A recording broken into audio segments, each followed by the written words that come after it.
Welcome back, my friend. I'm so glad you're here. Today we're going to be solving a big problem for me and hopefully for you, and that is I am going to be hosting some family in a couple of weeks for a holiday dinner. Now, today I am going to be working on making a lasagna that I can pop in the freezer for when they come over, which is great because there are a couple other things I'm going to be working on for the next video.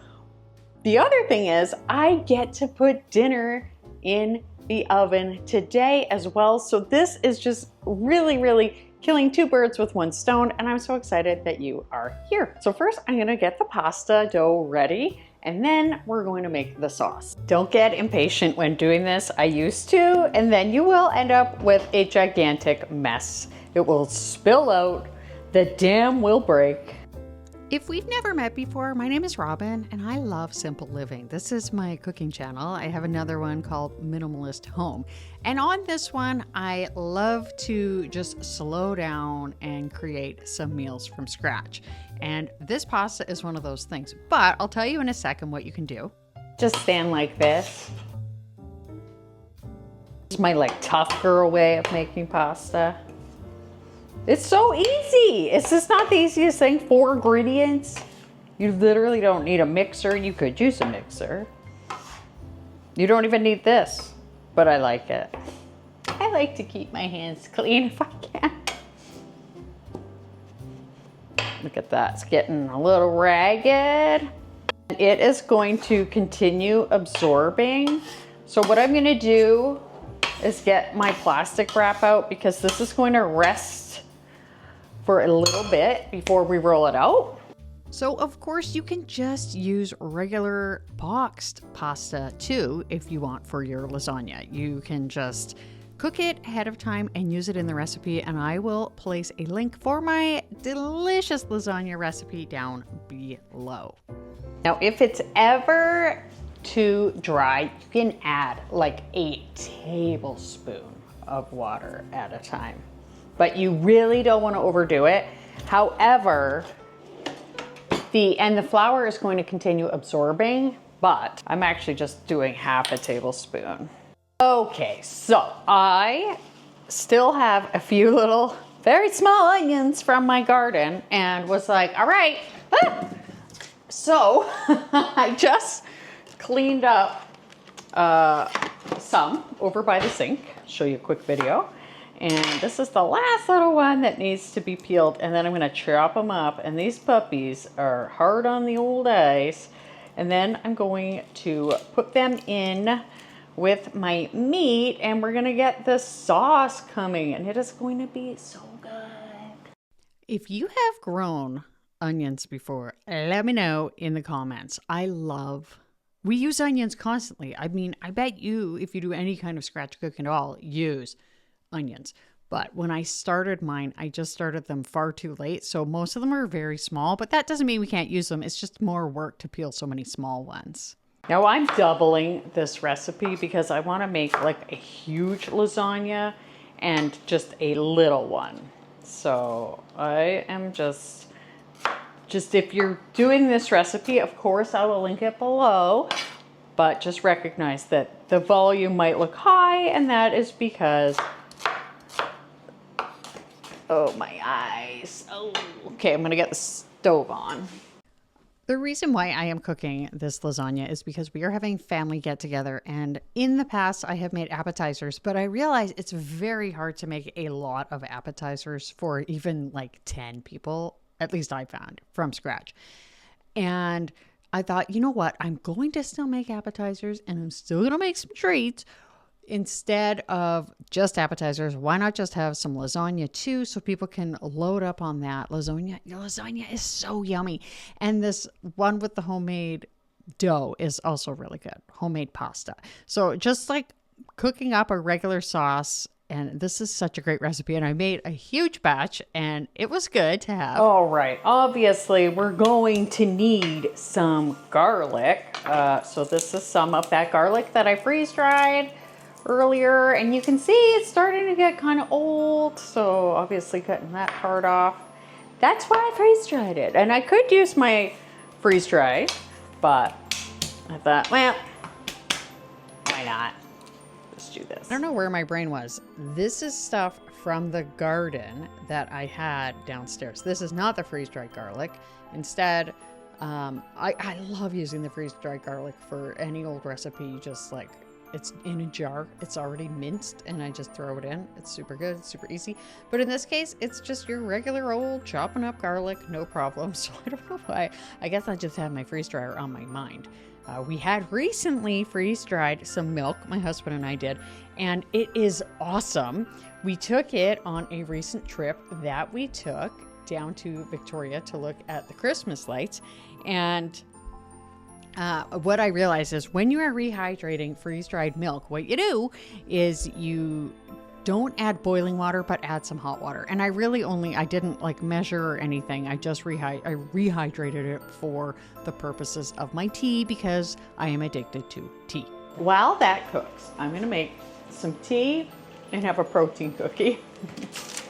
And my tooth is a little bit sore. I really need to call the dentist because this is for the pasta. Because my tooth is sore, and my son, he has to get something done to his teeth, and we just got a thing back saying that that it was covered by our extended health insurance up here in Canada, like dental. We get through extended health insurance. So, and this is the best tea. It's called gingerbread toffee from David's Tea. I love it. Just got it when we were in Vancouver a couple days ago. It's really, really good. So I'm going to make that while my meat cooks, and then we're going to make the rest. But you know, sometimes you need a little snack when you're cooking. Always put milk in. About 7 millimeters worth. And then, yes, millimeters. And then I let it sit.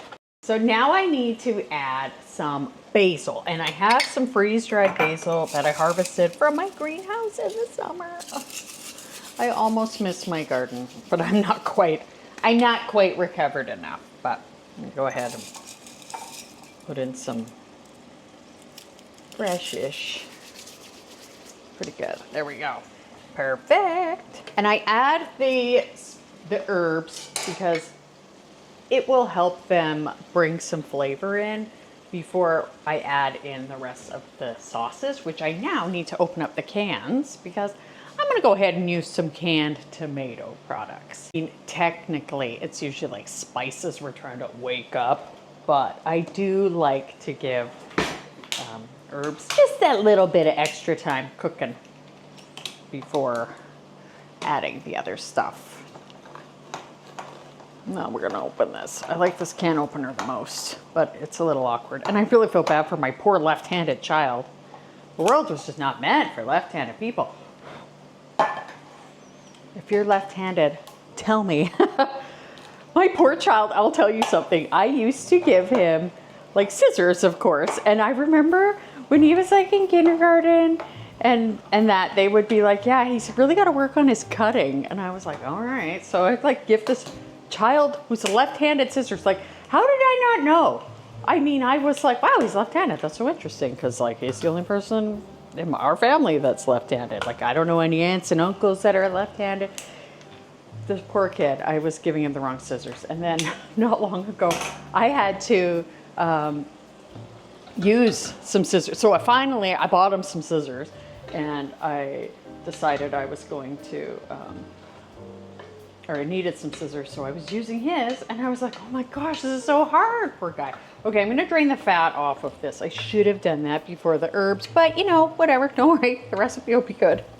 I'm literally just like looking at the ingredients at this point because I know it so well, but clearly I don't know it well enough. I'm gonna drain the fat off. Try to keep the herbs in there. Anybody else hate this part? I added my herbs in a little bit early, so that's fine. But do as I say, not as I do. We're gonna add just a tiny bit more because I did lose a little bit. Do as I say, not as I do. You know what I'm saying? Okay, there we go. Stirring it up. Now, this would be a great time if you had anything stuck on the bottom of your pan to deglaze it. Now, I have have any red wine, which does really make this really good. However, a little bit of red wine vinegar, which this actually just is old red wine, is actually a decent kind of substitute.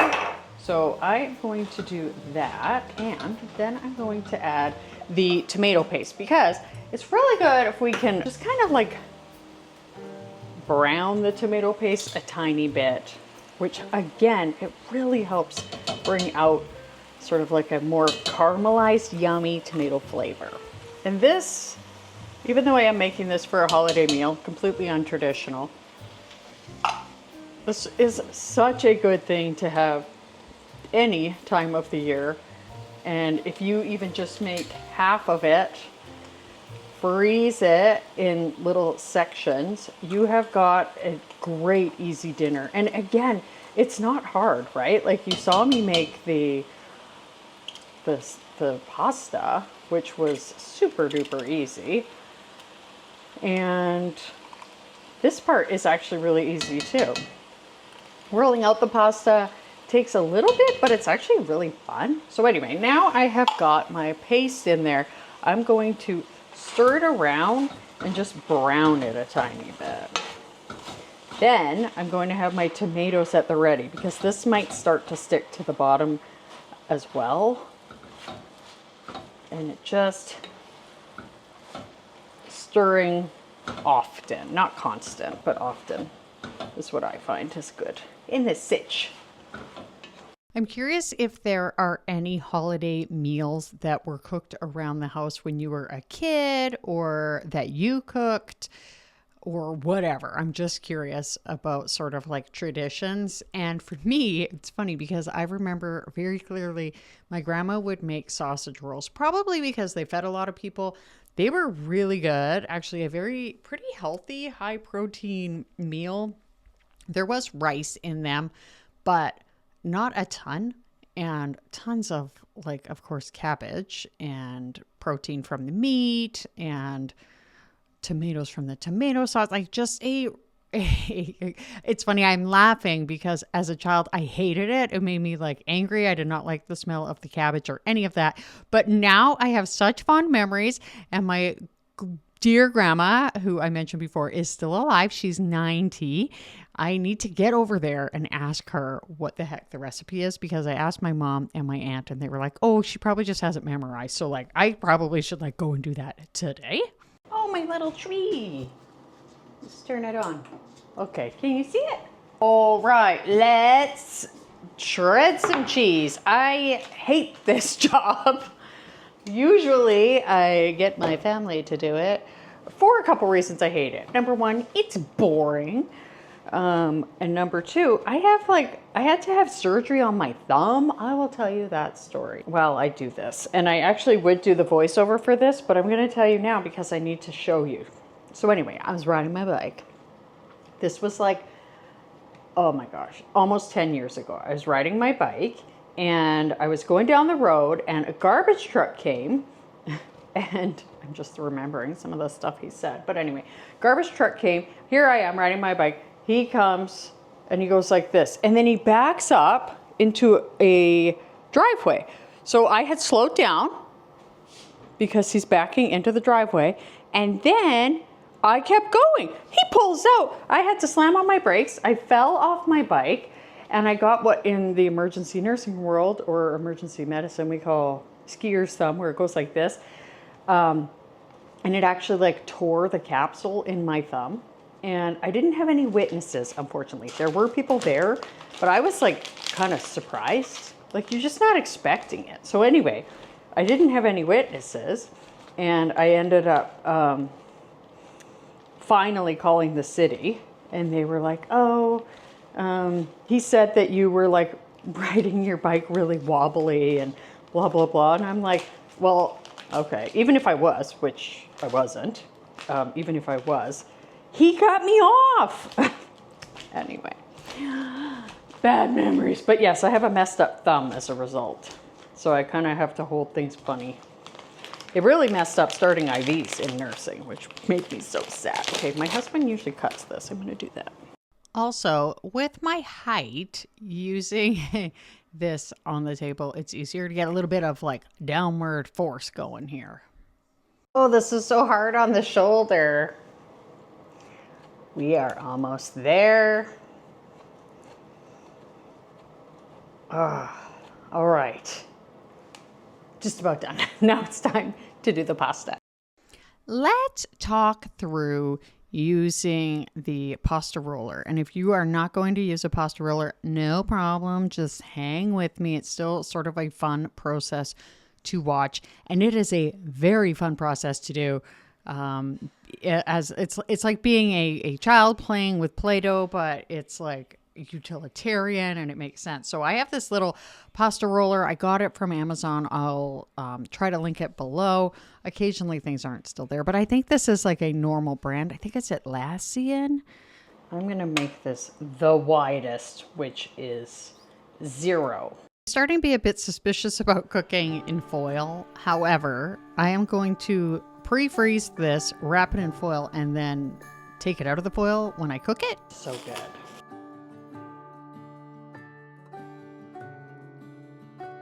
So the last time I did this, I don't think I even used my rolling pin. Now I did not double this part of the recipe because I like to have kind of a thinner dough.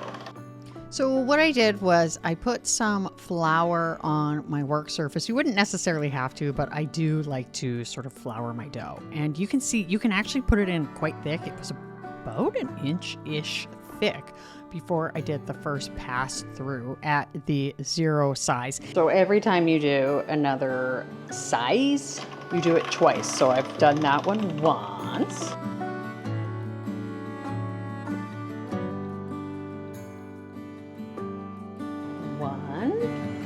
So it was 0, now it's 1.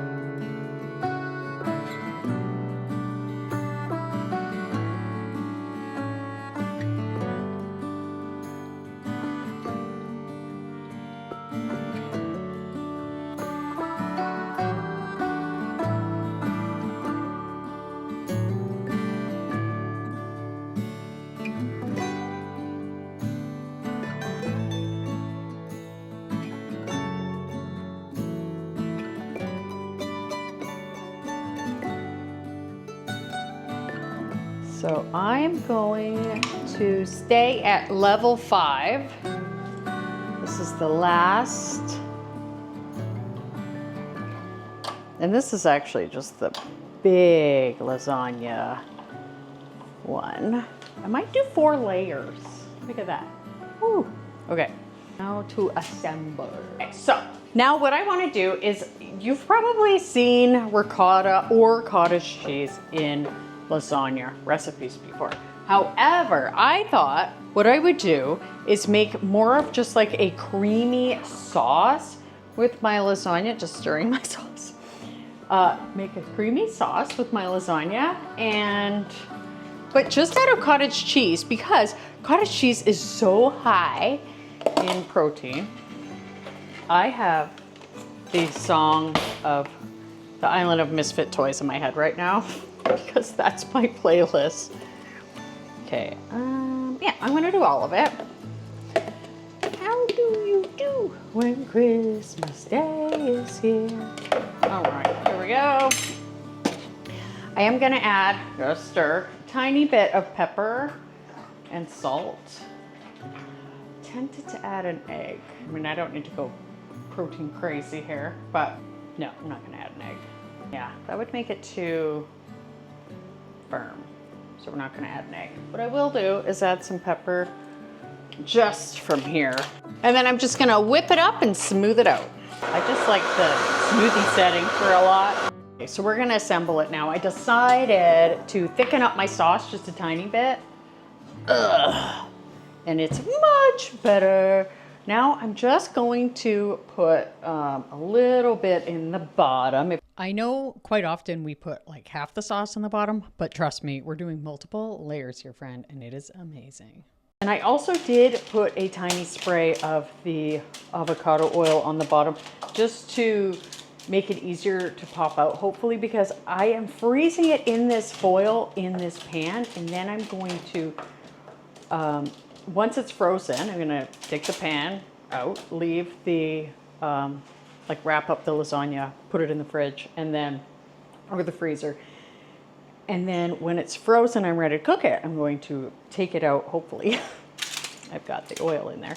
And then I'm going to put it in the pan. So now we are going to put our lasagna noodles on. So first I'm going to just go ahead. First I'm going to get rid of this flour. I'm going to cut the noodles to fit the bottom. And they'll be so good. I'm literally tempted to do one more pass, but I won't. I'm going to be cool about it. Maybe I'll put this here so I know how, so I'm not just guessing. So I just put it, after I cut it to size, I just lay it in the bottom there on top of the very thin layer of sauce.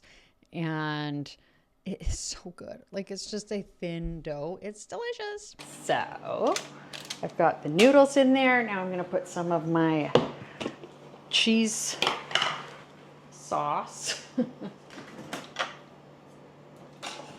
I'm going to do it with the spatula. Is that going to be crazy? So instead of grabbing my offset spatula just at this point of the day, of the month, of the year, I thought, hey, I'm just going to use a regular flipping, turning spatula. But, you know, whatever, just spreading it on out, and, you know, it got the job done. Now I'm going to do the sauce and then the mozzarella. Doing 2 scoops, I think that's plenty. And then we'll do some cheese. Tell me, what is your favorite lasagna? Do you like to put mushrooms in? I'm not a huge fan of mushrooms in lasagna, although I love them. And then a bunch more. How beautiful.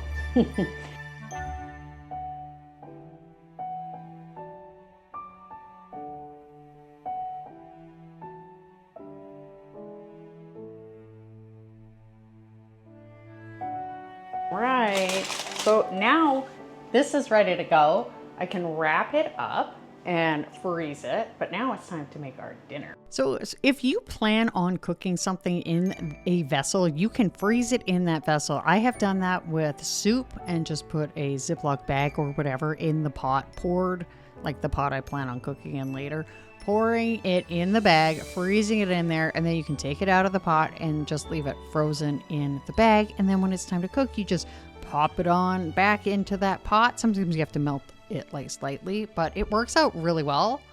Okay, so now I'm going to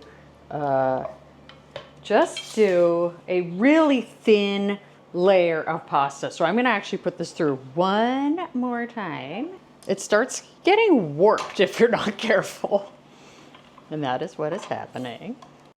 This is dinner. I may have undersauced the last one. Don't tell the people coming to my party.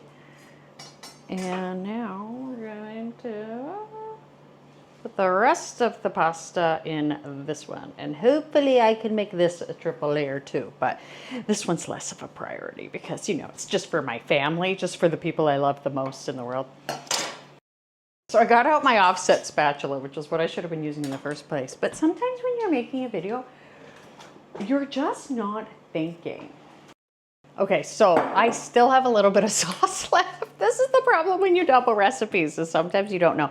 But I freeze dried some zucchini in the summer, because you know, if you grow zucchini, you know. So what I'm actually gonna do is use the rest of this, or not the rest, use some of my freeze dried zucchini and put it in here. And then I can do one more layer. This is going to be actually a really yummy dinner. So we got extra vegetables. This is definitely going to have a pan under it while I'm baking it. And I'm not baking it yet. It'll be dark when you see the final, but there we go. So now that zucchini is going to absorb the liquid. And I'm gonna put this here. I'm gonna get the bone, and then I'm gonna top it up with cheese. Okay, I just pulled this out of the oven. Doesn't it look so yummy? I'm going to let it sit for about 30 minutes and then try it. And I know it's going to be so, so yummy. Apologies if this sounds weird. I've had some very strange microphone problems. But anyway, this recipe is delicious. And I have to say, this particular part of it with this one that had probably double the sauce was so good. So if you want to go ahead and make the recipe, it is linked below, and just double the sauce or half the noodles. It's just amazing. And I loved it so, so much. Check out this playlist. It has delicious treats, but also some savory things that are so good. Stay tidy and mighty. I hope something great happens for you today. Thank you so much for watching, and I'll see you next time. Bye.